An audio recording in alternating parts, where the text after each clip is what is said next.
सारेगामा कारवां mini भक्ति।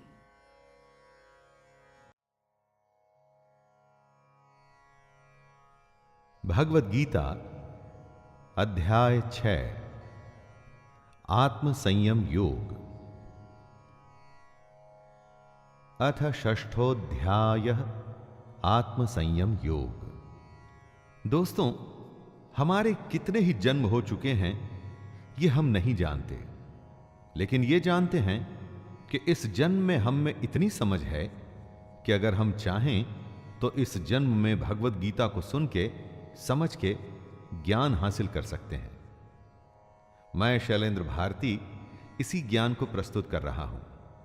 जय श्री कृष्ण। श्री भगवानुवाच अनाश्रितः कर्मफलं कार्यं कर्म करोति यः स सन्न्यासी च योगी च न निरग्निर्न चाक्रियः। श्री भगवान कह रहे हैं, जो पुरुष कर्म के फल की इच्छा न करके सिर्फ करने योग्य कर्म करता है, यानी अपने कर्तव्य को निभाता है, वही असली सन्यासी और योगी है। असली सन्यासी या योगी वो नहीं जो दुनिया को छोड़ के ये कहता है कि दुनिया के काम उसके लिए नहीं है। असली योगी वो है जो अपना निर्धारित कर्म, अपना कर्तव्य निभाता है। बस ध्यान इस बात का रखना है दोस्तों कि कर्म के फल की आशा या इच्छा नहीं करनी है। फल की इच्छा करी तो वो स्वार्थ हो जाएगा। फल पर अधिकार नहीं, सिर्फ कर्म पर अधिकार है। यम सन्न्यासमिते प्राहुर योगम तम विद्धि पांडव न ह्यः सन्न्यस्त संकल्पो योगी भवति कश्चन। हे अर्जुन, जिसको सन्यास कहते हैं उसी को तू योग जान। सन्यास यानी कि कामनाओं का त्याग।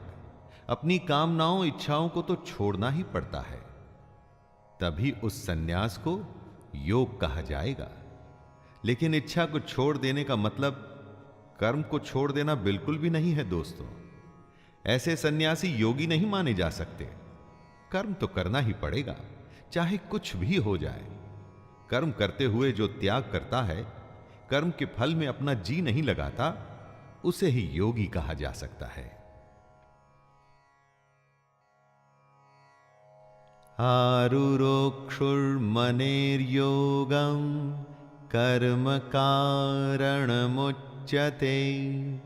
योगारूढ़स्य तस्यैव शमः कारणमुच्यते। योगी सिर्फ वो ही हो सकता है जो सोचता है, समझता है, मनन करता है। ऐसे मननशील पुरुष के लिए योग की प्राप्ति में यह जरूरी है कि वो निष्काम भाव से कर्म करे। और जब वो योग के रास्ते पर चलने लग जाता है तो सबसे जरूरी होता है सर्व संकल्पों का अभाव, यानी कामनाओं का त्याग। आप में से कई को लग सकता है दोस्तों कि अगर कामना करना ही छोड़ दिया तो फिर जीवन में बचेगा क्या। परंतु सच्चाई यह है कि जब आप कामना करना छोड़ेंगे तभी असली जीवन शुरू होगा। करके तो देखिए, भगवान कृष्ण की बताई हुई इस राह पर चल के देखिए तो आप स्वयं ही समझ जाएंगे कि जीवन क्या है। यदा हिनेन्द्रियार्थेषु न कर्मस्वनुषज्जते सर्वसंकल्प सन्न्यासी योगारूढ़स्तदोच्यते। कृष्ण कहते हैं कि जिस समय में योगी न तो इंद्रियों के भोगों में अपना मन लगाता है और ना ही कर्मों में ही आसक्त होता है, उस समय में जब वो अपनी सारी कामनाओं का त्याग कर देता है, तभी योगी होने की असली अवस्था में पहुंचता है। सबसे पहले आती है सोच, सोच के बाद सोचे हुए पर चलना, और सोचे हुए पर चलने के बाद उस रास्ते से भटकना नहीं और फिर आखिर में लक्ष्य को प्राप्त करना। पूर्ण योगी बनाने के पूरे रास्ते को कृष्ण ने अर्जुन को समझाया है। उद्धरेदात्मनात्मानं नात्मानमवसादयेत् आत्मैव ह्यात्मनो बन्धुर् आत्मैव रिपुरात्मनः। दोस्तों, हम अपने ही सबसे बड़े मित्र हैं और अपने ही सबसे बड़े दुश्मन। अगर आपको लगता है कि आपके दोस्त या रिश्तेदार आपका भला या बुरा कर सकते हैं तो वो बिल्कुल गलत है। वो दुनियादारी की बातों में आपको फायदा या नुकसान जरूर पहुंचा सकते हैं, लेकिन उन बातों का कोई अर्थ नहीं है। आप स्वयं ही अपने आप को इस दुनिया से ऊपर उठाकर ज्ञान हासिल करने की कोशिश कर सकते हैं। आपको खुद को ही कर्मों के बंधन में से छूटने की कोशिश करनी होगी, क्योंकि मरते भी आप हैं और जीते भी आप हैं, और अपनी कोशिश से भगवान को भी हासिल आप ही करेंगे। बंधुरात्मात्मनस्तस्य येनात्मैवात्मना जितः अनात्मनस्तु शत्रुत्वे वर्तेतात्मैव शत्रुवत्। इस श्लोक में कृष्ण बता रहे हैं कि हम में से कौन अपना खुद का दोस्त और कौन अपना खुद का शत्रु है। जिसने अपने मन और इंद्रियों सहित शरीर को जीता हुआ है वो अपने आप का मित्र है, और जिसके द्वारा मन तथा इंद्रियों सहित शरीर नहीं जीता गया है वो अपना शत्रु है। जो भावनाओं के आवेग में नहीं बहता और खुद पर नियंत्रण रखता है वो अपना भला करता है, लेकिन जो काम या क्रोध में उल्टा सीधा कर जाता है वो अपना कितना बड़ा नुकसान करता है ये आप समझ सकते हैं। फैसला आपके अपने हाथ में है दोस्तों। जितात्मनः प्रशांतस्य परमात्मा समाहितः शीतोष्ण सुख दुःखेषु तथा मानापमानयोः। सर्दी में या गर्मी में, सुख हो या दुख हो, जो एक जैसा ही रहता हो, शांत, मान हो या अपमान हो, जो दोनों में एक भाव से ही रहता हो, ऐसे पुरुष को कृष्ण स्वाधीन कहते हैं, मतलब कि इंडिपेंडेंट। ऐसे स्वाधीन पुरुष में ही सच्चा ज्ञान हो सकता है। अगर बाहरी चीजें डिसाइड करती हैं कि हमारा बर्ताव कैसा होगा तो हम डिपेंडेंट हो गए। हमारी स्वाधीनता बंधी हुई है बाहर की चीजों में। जब हम अपने आप पर नियंत्रण पा लेते हैं तो सब कुछ हमारे अंदर होता है। वो सच्ची आजादी है दोस्तों। परंतु हम में से ज्यादातर लोग गुलाम हैं। बस फर्क इतना ही है कि वो जानते नहीं। ज्ञान विज्ञान तृप्तात्मा कूटस्थो विजितेन्द्रियः युक्त इत्युच्यते योगी समलोष्टाश्मकाञ्चनः। जिसके अंदर ज्ञान और विज्ञान भरा हुआ है, जो किसी कमी को अपने पर हावी नहीं होने देता, जिसकी अपनी इंद्रियां अच्छे से जीती हुई हैं और जिसके लिए मिट्टी, पत्थर और सोना एक समान है, वह योगी युक्त अर्थात भगवत प्राप्त है। असली योगी मिट्टी और सोने को एक जैसा समझता है। लेकिन सोना तो बहुमूल्य होता है, तो सोने को मिट्टी समझना क्या नादानी नहीं है दोस्तों? जी नहीं, सोना बहुमूल्य है, लेकिन इस दुनिया के सुखों के लिए वो सुख जो असल में झूठे हैं, योगी पुरुष इस बात को जान जाता है। सुहृन्मित्रार्युदासीन मध्यस्थ द्वेष्य बंधुषो साधुष्वपि च पापेषु समबुद्धिर्विशिष्यते। योगी की परिभाषा को समझाते हुए कृष्ण कहते हैं, जो सुहृद है, मतलब जो मन से सबका भला चाहता है, जो सबका दोस्त है, जो अपने दुश्मन से, अपना बुरा चाहने वाले का भी अच्छा चाहता है, वही असली योगी है।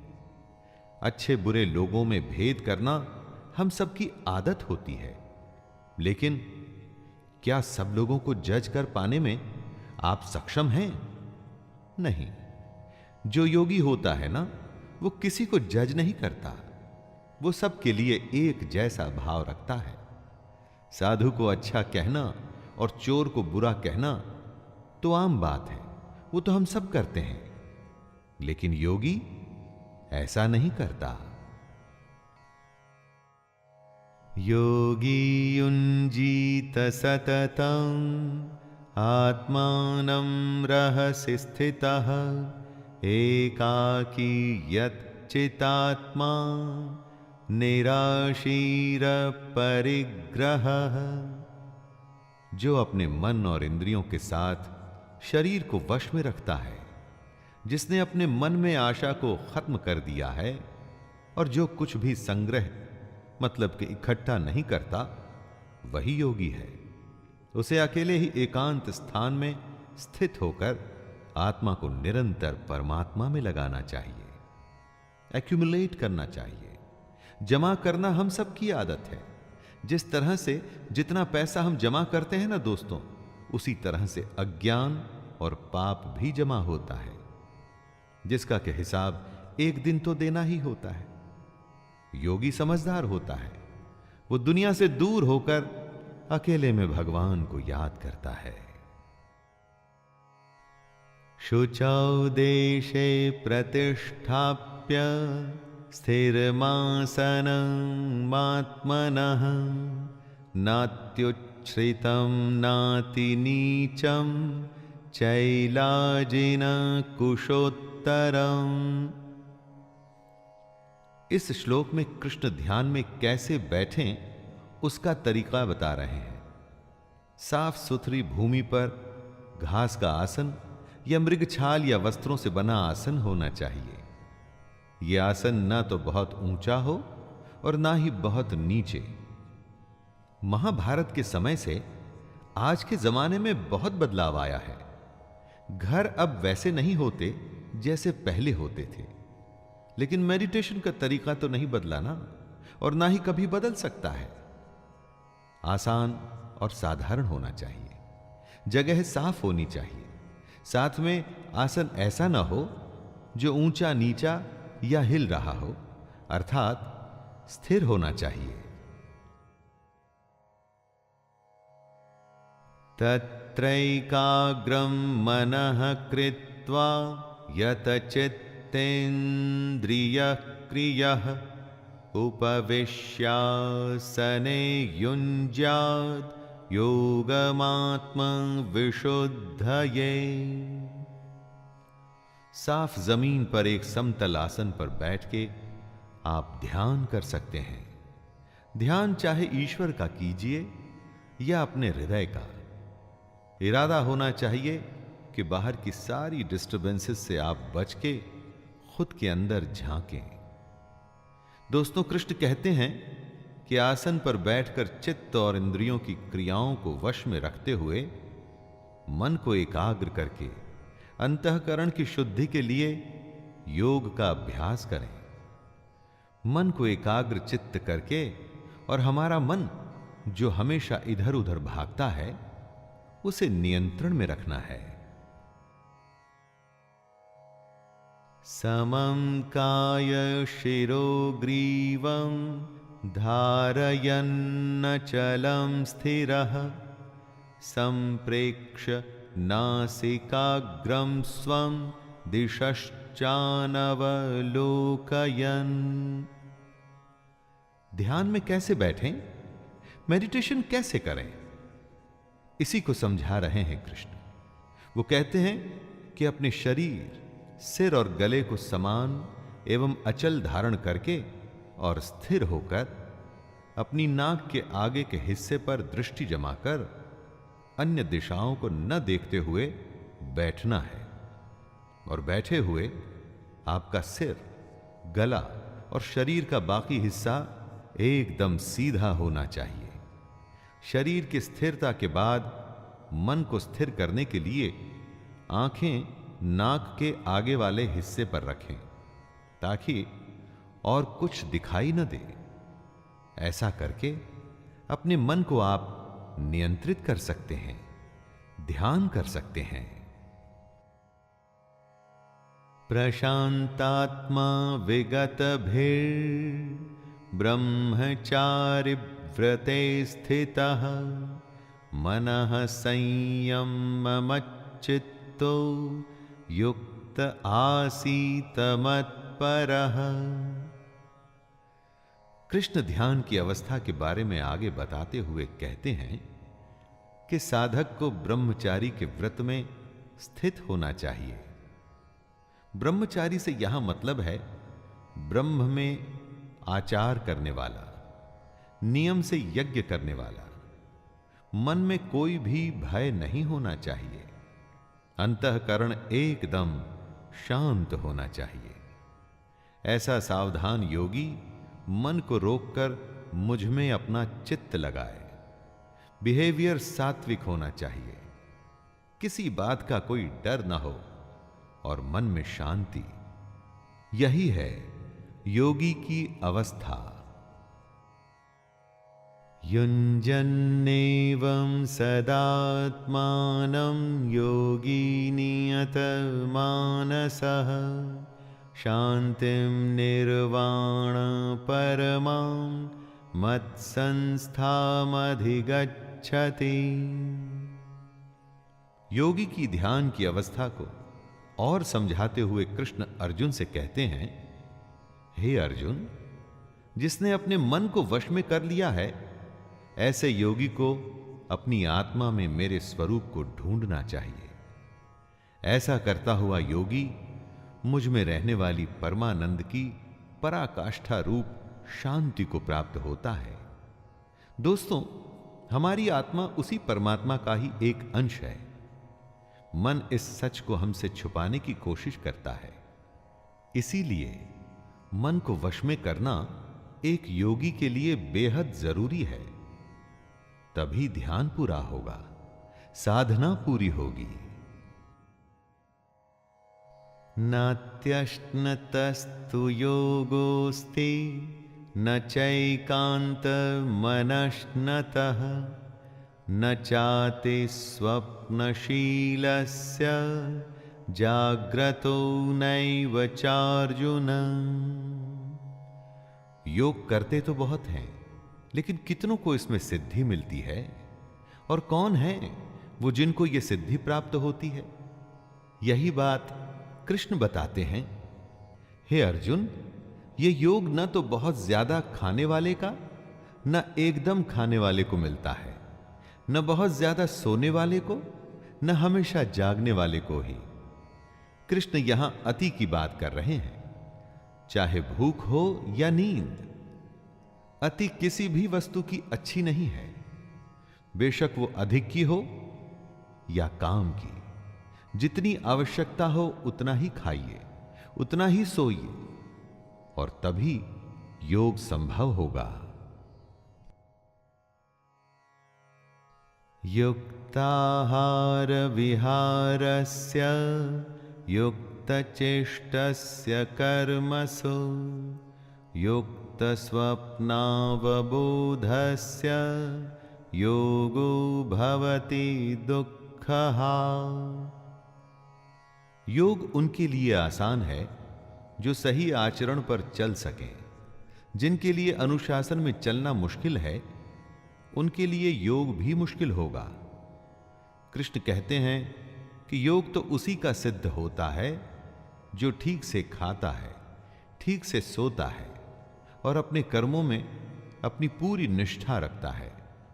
ऐसे ही साधक का योग पूरा होता है और उसके सारे दुख कट जाते हैं। किसी भी एक्टिविटी को आप लीजिए, अगर उस एक्टिविटी में आपको कुछ करना है तो डिसिप्लिन तो दिखाना ही पड़ेगा दोस्तों। यदा विनियतं चित्तम आत्मन्येवावतिष्ठते निःस्पृहः सर्वकामेभ्यो युक्त इत्युच्यते तदा। जिसने अपने चित्त को एकदम वश में कर लिया है और जो परमात्मा में ही भली भांति स्थित हो जाता है, ऐसे समय में वो साधक भोगों से दूर होकर योग युक्त हो जाता है।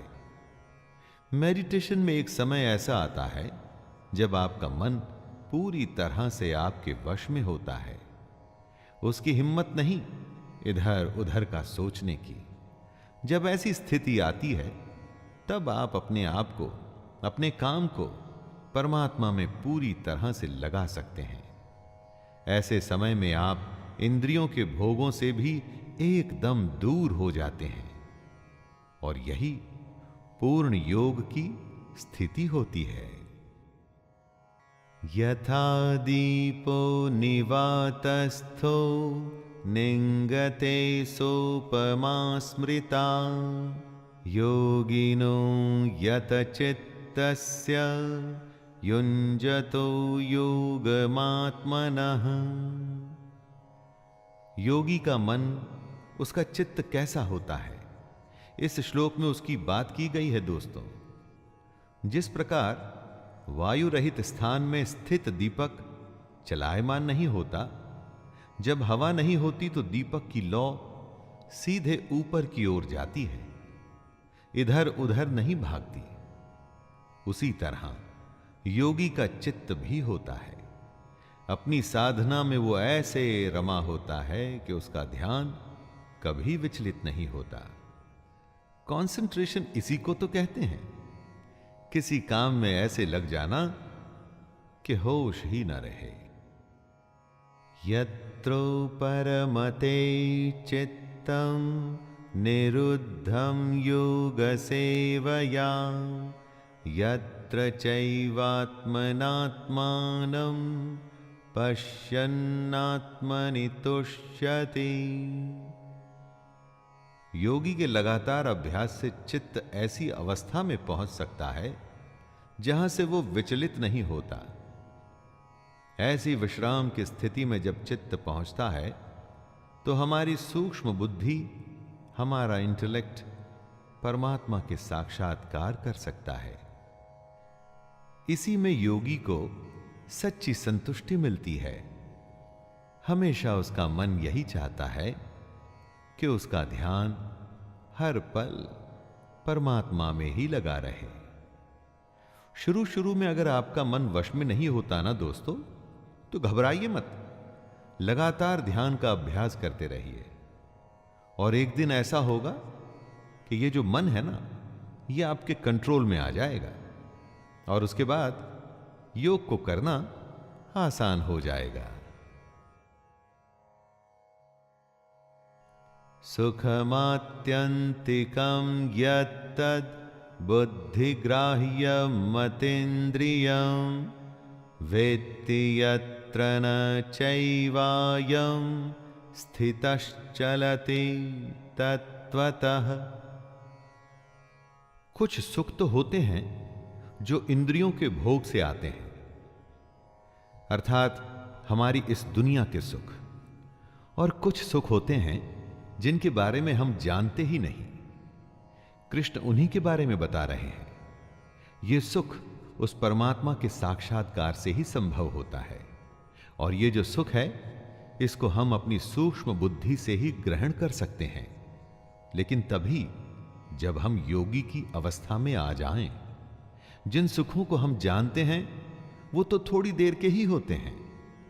असली सुख क्या है वो हम में से कुछ लोग ही जानते हैं। इसलिए दोस्तों, अगर आप ये जानना चाहते हैं तो योग करना शुरू कर दीजिए। योग पहला कदम है उस परम आनंद को जानने का। यं लब्ध्वा चापरं लाभं मन्यते नाधिकं ततः यस्मिन् स्थितो न दुःखेन गुरुणापि विचाल्यते। दोस्तों, दुनिया में सबसे बड़ा लाभ क्या होता है? लाखों करोड़ों का प्रॉफिट या इसी तरह का कोई वर्ल्डली बेनिफिट? हम लाभ को इसी सेंस में समझते हैं। यही हमारी अज्ञानता और बेवकूफी है। कृष्ण कहते हैं कि सबसे बड़ा लाभ है परमात्मा की प्राप्ति। जिसको ये लाभ मिल जाता है ना, उसको उसके बाद और किसी लाभ की आवश्यकता नहीं रहती। बड़े से बड़ा दुख भी उसका कुछ नहीं कर पाता। परंतु इस लाभ को पाने के लिए योगी बनना पड़ता है, तभी इस तरह की प्राप्ति संभव है। तम विद्या दुख संयोग वियोगम योग संज्ञितम सनिश्चयेन योक्तव्यो योगो निर्विण्ण चेतसा। इस दुनिया को भवसागर इसलिए कहा जाता है क्योंकि इस संसार में सिर्फ दुख है, और इस संसार से आप बचेंगे कैसे? कोशिश करिए ये जानने की कि आखिर उस संसार में है क्या। और यही बात कृष्ण समझा रहे हैं अर्जुन को कि जो इस दुनिया के दुख से अलग है वही योग है। इसे ही हमको जानना चाहिए, और जानने के बाद इस योग को हमको सच्चे मन से करने का अभ्यास करना चाहिए। प्रैक्टिस ही आपको योग में परफेक्ट बनाएगी। दोस्तों, दुनिया में योग ही एक ऐसा रास्ता है जो भगवान की सच्चाई के बारे में बताएगा।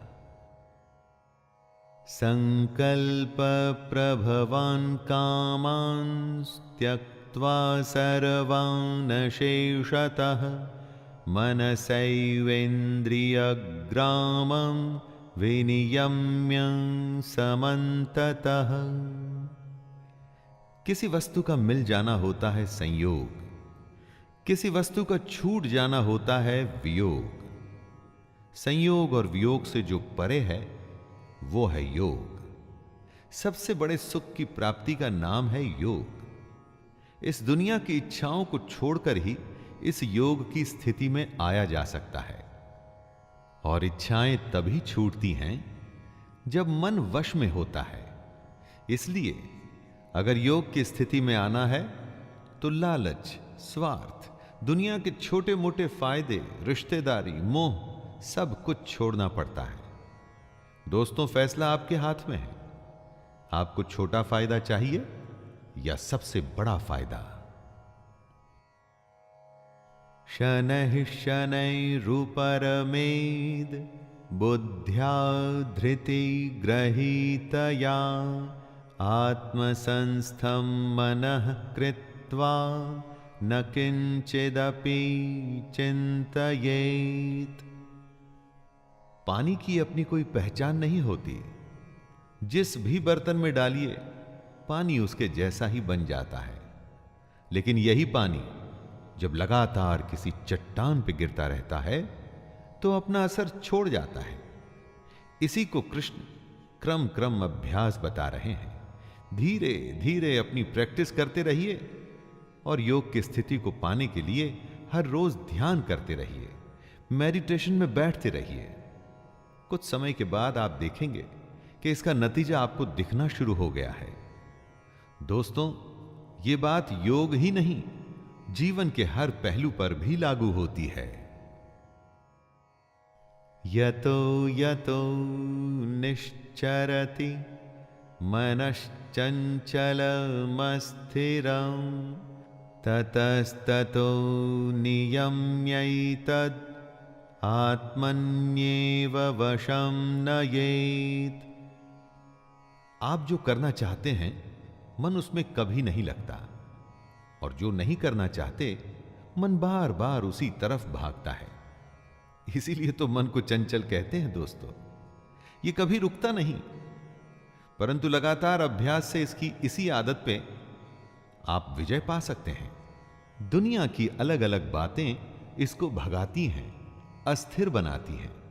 आपके अपने संकल्प, अपनी इच्छा शक्ति को दृढ़ करके ध्यान करते हुए इसी मन को वश में करना है। तभी ये मन परमात्मा या जो काम आप करना चाहते हैं उसमें ही लगा रहेगा। प्रशांत मनसं ह्येनं योगिनं सुखमुत्तमं उपैति शांतरजसं ब्रह्मभूतमकल्मषम्। गति चाहे धीमी ही क्यों न हो, लेकिन लगातार अभ्यास के बाद आप पाएंगे कि आप अपने मन को वश में कर सकते हैं। एक बार ऐसा हो गया तो आपका मन शांत हो जाएगा, उसकी चंचलता खत्म हो जाएगी। ये अवस्था ही पहली कड़ी है उस श्रृंखला की जो आपको एक दिन परम आनंद के पास ले जाएगी। परमात्मा के अगर दर्शन करने हैं, सबसे बड़े सुख को अगर फील करना है, तो शुरुआत यहीं से करनी होगी। मेडिटेशन को आप गेटवे मान सकते हैं सबसे बड़े सच का। युञ्जन्नेवं सदात्मानं योगी विगत कल्मषः सुखेन ब्रह्म संस्पर्शम् अत्यंतं सुखमश्नुते। जो लगातार खुद को ध्यान में लगाकर अपने मन को वश में करके योगी की स्थिति में आता है, वो सारे पापों से भी दूर हो जाता है। वही योगी पर ब्रह्म परमात्मा के रूप को जान पाता है। यही तो सबसे बड़ा आनंद है। किसी को सोने में, किसी को खाने में, और भी न जाने अनगिनत काम हैं जिससे लोगों को आनंद मिलता है। लेकिन दोस्तों, ये सारे आनंद क्षणिक हैं, कुछ मोमेंट्स में खत्म हो जाने वाले। ब्रह्म के स्वरूप को पहचानने का जो आनंद है, वो सदा सदा के लिए है। वो ऐसा सुख है जो कभी खत्म नहीं होता। सर्वभूतस्थमात्मानं सर्वभूतानि चात्मनि ईक्षते योगयुक्तात्मा सर्वत्र समदर्शनः। हमारे चारों तरफ एक अनंत चेतना है, इन्फिनिट कॉन्शियसनेस। इसी में हमको एक भाव से अपना मन लगाना होता है। जो योगी ऐसा करने में सक्षम हो जाता है, जो सबको समभाव से देखता है, वो अपनी आत्मा को जान जाता है। हमारी आत्मा में सब कुछ है, लेकिन उसे देखने के लिए ज्ञान चाहिए होता है, और यह ज्ञान योग से ही आता है। कॉन्शियसनेस की सबसे बड़ी स्थिति को ही योग कहते हैं, और तभी हम अपने आप को पूरी दुनिया में और पूरी दुनिया को अपने आप में देख पाते हैं। यो मां पश्यति सर्वत्र सर्वं च मयि पश्यति तस्याहं न प्रणश्यामि स च मे न प्रणश्यति। बहुत बड़ा एक सवाल है। आज से हजारों साल पहले भी था, आज भी है और आगे भी रहेगा। दोस्तों, अगर भगवान है तो दिखता क्यों नहीं? जो होता है वो दिखता है, जो नहीं होता वो नहीं दिखता।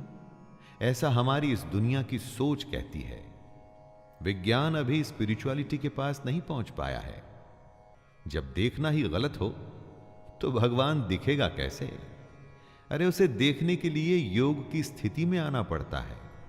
जब आप इस योग की स्थिति में आ जाते हैं, तब कृष्ण आपके लिए अदृश्य नहीं और आप कृष्ण के लिए अदृश्य नहीं। सर्वभूतस्थितं यो मां भजत्येकत्वमास्थितः सर्वथा वर्तमानोऽपि स योगी मयि वर्तते। दोस्तों, इस दुनिया में अनेकता है, परंतु उस भगवान तक जाने के लिए आपको एकता का सहारा लेना है। अपनी सारी फीलिंग्स को एक करके ध्यान लगाना है। इस एक ही भाव में स्थित होकर जो अपना ध्यान मन पे लगा उसे वश में करता है, वही योगी बन पाता है। बहुत सारे विचारों की जरूरत नहीं है, निश्चय से खुद को नियंत्रण में रखना है, तभी बुद्धि एक जगह लगती है, वरना इधर उधर भागती रहती है। कृष्ण कहते हैं, जो ऐसा करते हुए मुझे भजता है, मैं उसे ही प्राप्त होता हूं। आत्मौपम्येन सर्वत्र समं पश्यति योऽर्जुन, सुखं वा यदि वा दुःखं स योगी परमो मतः। हे अर्जुन, जो योगी सुख और दुख को समान ही देखता है, ऐसे सम देखने वाले योगी को परम श्रेष्ठ माना गया है। दोस्तों, जो भेदभाव करे, क्या वो योगी कहलाया जा सकता है? नहीं। जो सबको स्वीकार न करे, क्या वो योगी कहलाया जा सकता है? कभी नहीं। कृष्ण योगी को डिफाइन करते हुए बताते हैं कि योगी तो वो है जो समभाव रखता है, वो सुख और दुख में एक जैसा होता है। भगवान को सिर्फ मंदिर या पूजा पाठ में हम जैसे लोग देखते हैं। वो तो योगी ही होता है जिसे हर वस्तु में भगवान दिखता है। अर्जुन उवाच योऽयं योगस्त्वया प्रोक्तः साम्येन मधुसूदन, एतस्याहं न पश्यामि चञ्चलत्वा स्थितिं स्थिराम्। अर्जुन एक बहुत ही स्वाभाविक सवाल पूछते हैं। यह सवाल हम सबके मन में सबसे पहले आता है। दोस्तों, हे मधुसूदन, जो ये योग आपने समभाव से कहा है, मन के चंचल होने से मैं इसकी नित्य स्थिति को नहीं देखता हूं। अर्जुन कहते हैं कि मन क्योंकि चंचल है, इसलिए वो कभी समभाव में आ ही नहीं पाते। ये कहना तो आसान है कि सुख और दुख को एक जैसा देख के समभाव रखना चाहिए, लेकिन मैं ये जानना चाहता हूं कि इस समभाव को लाएं कैसे। चंचलम ही मनः कृष्ण प्रमाथि बलवृद्धृढम्, तस्याहं निग्रहं मन्ये वायोरिव सुदुष्करम्। हे श्री कृष्ण, ये मन बड़ा चंचल है, दूसरों को दबाता है, बड़ा दृढ़ और बलवान है। मन को वश में करना मैं वायु को रोकने की भांति बहुत ही दुष्कर मानता हूं। क्या वायु को आप रोक पाते हैं? दोस्तों, अर्जुन मन को वश में करने को इतना ही मुश्किल बता रहे हैं और पूछ रहे हैं कि इस बदमाश मन को कैसे कंट्रोल में लाएं। इसीलिए तो कहा जाता है कि मन के हारे हार है और मन के जीते जीत। मन इतना बड़ा है कि हर हार और जीत इसी से जुड़ी है, और अर्जुन इसी सबसे बड़े सवाल से परेशान है। श्री भगवानुवाच असंशयं महाबाहो मनो दुर्निग्रहं चलम्, अभ्यासेन तु कौन्तेय वैराग्येण च गृह्यते। सबसे कठिन प्रश्न का सबसे आसान उत्तर सिर्फ कृष्ण ही दे सकते हैं। श्री भगवान बोले, हे महाबाहो, निसंदेह मन चंचल और कठिनता से वश में होने वाला है, परंतु हे कुंती पुत्र अर्जुन, यह अभ्यास और वैराग्य से वश में होता है। दोस्तों, इस एक सलाह को अगर आप गांठ बांध लें, समझ लें, तो दुनिया की किसी भी मुश्किल को आसानी से झेल जाएंगे, उसे जीत जाएंगे। मन किसी के वश में नहीं आता, लेकिन वो अभ्यास और वैराग्य के वश में आ जाता है। प्रैक्टिस करते रहिए, अपने आप इच्छाओं का दमन हो जाएगा। असंयतात्मना योगो दुष्प्राप इति मे मतिः वश्यात्मना तु यतता शक्यो वाप्तुमुपायतः। कृष्ण कहते हैं कि जिसका मन वश में किया हुआ नहीं है, ऐसे पुरुष के लिए योग प्राप्त करना बेहद मुश्किल है। लेकिन प्रयत्नशील पुरुष अगर लगातार अभ्यास में लगा रहे तो वो योग को प्राप्त कर सकता है। जो कोशिश करने को तैयार है, जिसे मेहनत से परेशानी नहीं, वो कुछ भी हासिल कर सकता है। बस छोड़ना नहीं है, लगे रहना है दोस्तों। सफर लंबा हो या छोटा, पहला कदम तो उठाना ही पड़ेगा। मन को वश में करना भी वो पहला कदम ही है। लेकिन ये पहला कदम इतना बड़ा है कि उसके बाद का सफर कैसे और कब पूरा हो जाएगा, आपको पता ही नहीं चलेगा। अर्जुन उवाच अयति श्रद्धयोपेतो योगाचलितमानसः अप्राप्य योगसंसिद्धिं कां गतिं कृष्ण गच्छति। अर्जुन योग से जुड़ा प्रश्न करता है, हे कृष्ण, मान लीजिए जो योग में श्रद्धा रखते हैं लेकिन संयमी नहीं हैं, खुद पर नियंत्रण नहीं रख पाते, तो उनका क्या होगा? मान लीजिए जिसका मन योग से विचलित हो गया है, ऐसे साधक को योग तो प्राप्त होगा ही नहीं और ना ही वो भगवान से साक्षात्कार पाएगा। तो ऐसे साधक का क्या होता है? दोस्तों, ये प्रश्न हम सब के लिए है। हम में से कितने लोग योग में श्रद्धा रखते हैं, उसे शुरू भी करते हैं, लेकिन मन को वश में नहीं कर पाते। मन को वश में नहीं किया तो योग पूरा नहीं होगा, और तब हमारा आखिर क्या होगा? कच्चिन्नो भय विभ्रष्टश् छिन्ना भ्रमिव नश्यति अप्रतिष्ठो महाबाहो विमूढ़ो ब्रह्मणः पथे। अर्जुन कृष्ण से प्रश्न कर रहे हैं कि जो पुरुष योग के रास्ते पर तो चला था, लेकिन रास्ते में ही पथ भ्रष्ट हो गया, मन को वश में नहीं कर पाया, तो उसका क्या होगा? अर्जुन कहते हैं, हे महाबाहो, क्या वो भगवान को प्राप्त करने के रास्ते में जो पुरुष मोहित हो गया, तो वो आसमान के बिखरे हुए बादल की ही तरह नष्ट हो जाएगा? मुश्किल रास्ते में डर तो लगता ही है, क्या पता रास्ते में क्या होगा। इसी डर को, इसी संशय को अर्जुन कृष्ण से पूछ रहे हैं। जिसने योग शुरू तो किया, लेकिन बीच में ही अगर वो रास्ता भूल गया, जिससे योग छूट गया, तो उसका क्या होगा? क्या वो नष्ट हो जाएगा? एतन्मे संशयं कृष्ण छेत्तुर्मर्हस्य शेषतः त्वदन्यः संशयस्यास्य छेत्ता नायुपपद्यते।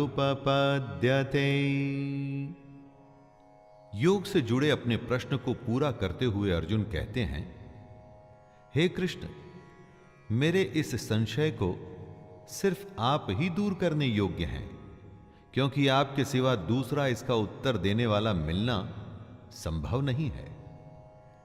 दोस्तों, अर्जुन जानते हैं कि उसके सामने साक्षात ईश्वर है। वो ईश्वर जो मनुष्यों के बीच मनुष्यों के युद्ध में खड़ा है और युद्ध करने की सलाह दे रहा है। अर्जुन को पता है कि कृष्ण से बड़ा कोई ज्ञानी नहीं।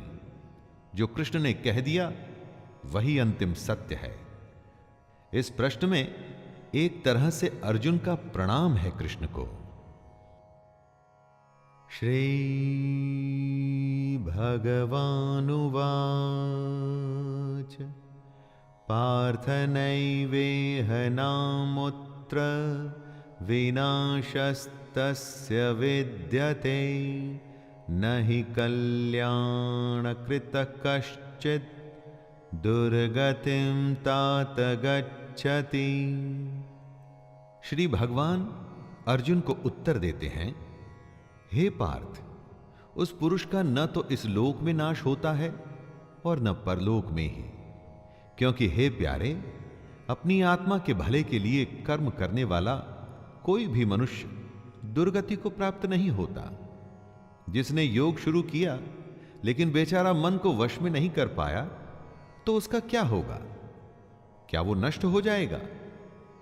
दोस्तों, यही प्रश्न था अर्जुन का, और उत्तर में कृष्ण कहते हैं कि जिसने आत्मा की भलाई का रास्ता चुना है, जो भगवान को जानना चाहता है, उसका कभी नाश नहीं हो सकता।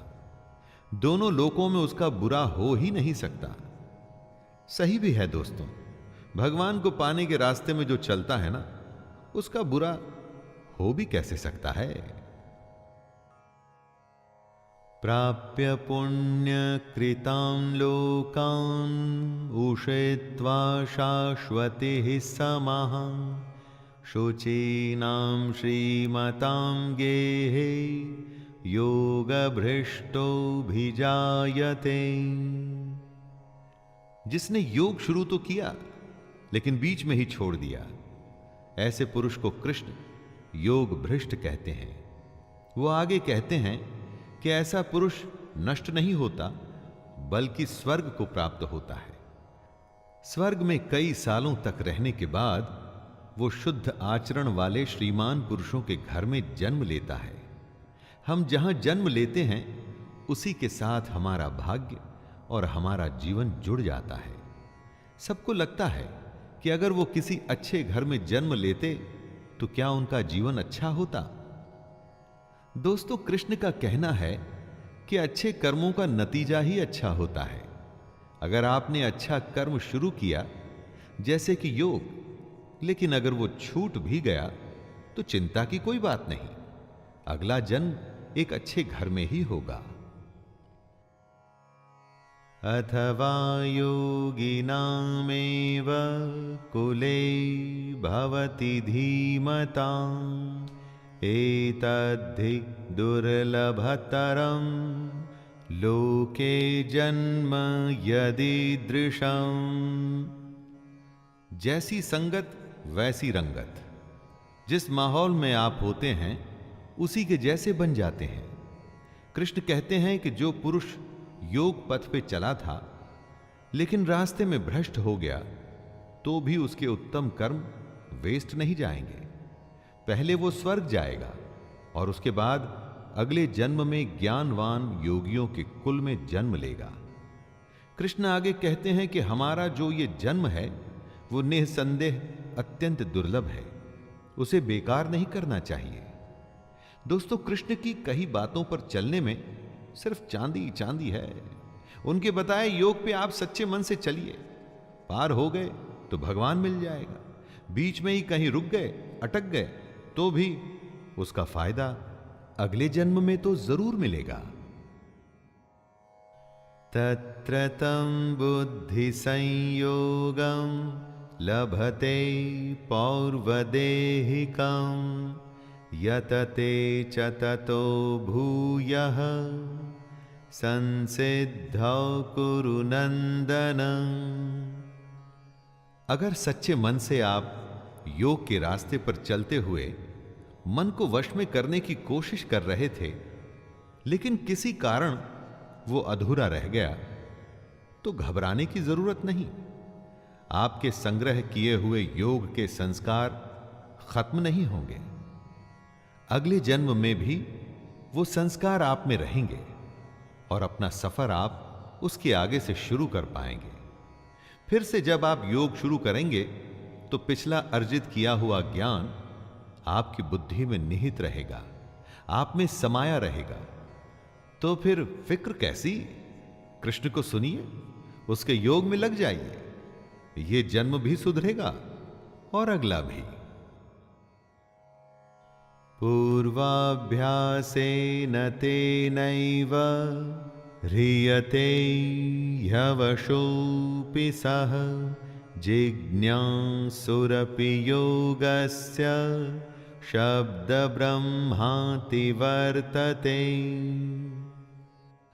जिस पुरुष ने पिछले जन्म में योग की प्रैक्टिस की थी, वो अगले जन्म में अपने आप ही योग और भगवान की तरफ आकर्षित होता है। इसे ही पिछले जन्म के संस्कार कहते हैं दोस्तों। वो अगले जन्म में किसी ज्ञानी के घर में ही जन्म लेता है। उसके मन में अपने आप ही ज्ञान की जिज्ञासा रहती है। वो फिर से उस कोशिश में लग जाता है। पिछले जन्म में अधूरी रह गई थी जो बात, उसी बात पे वो फिर से लग जाता है।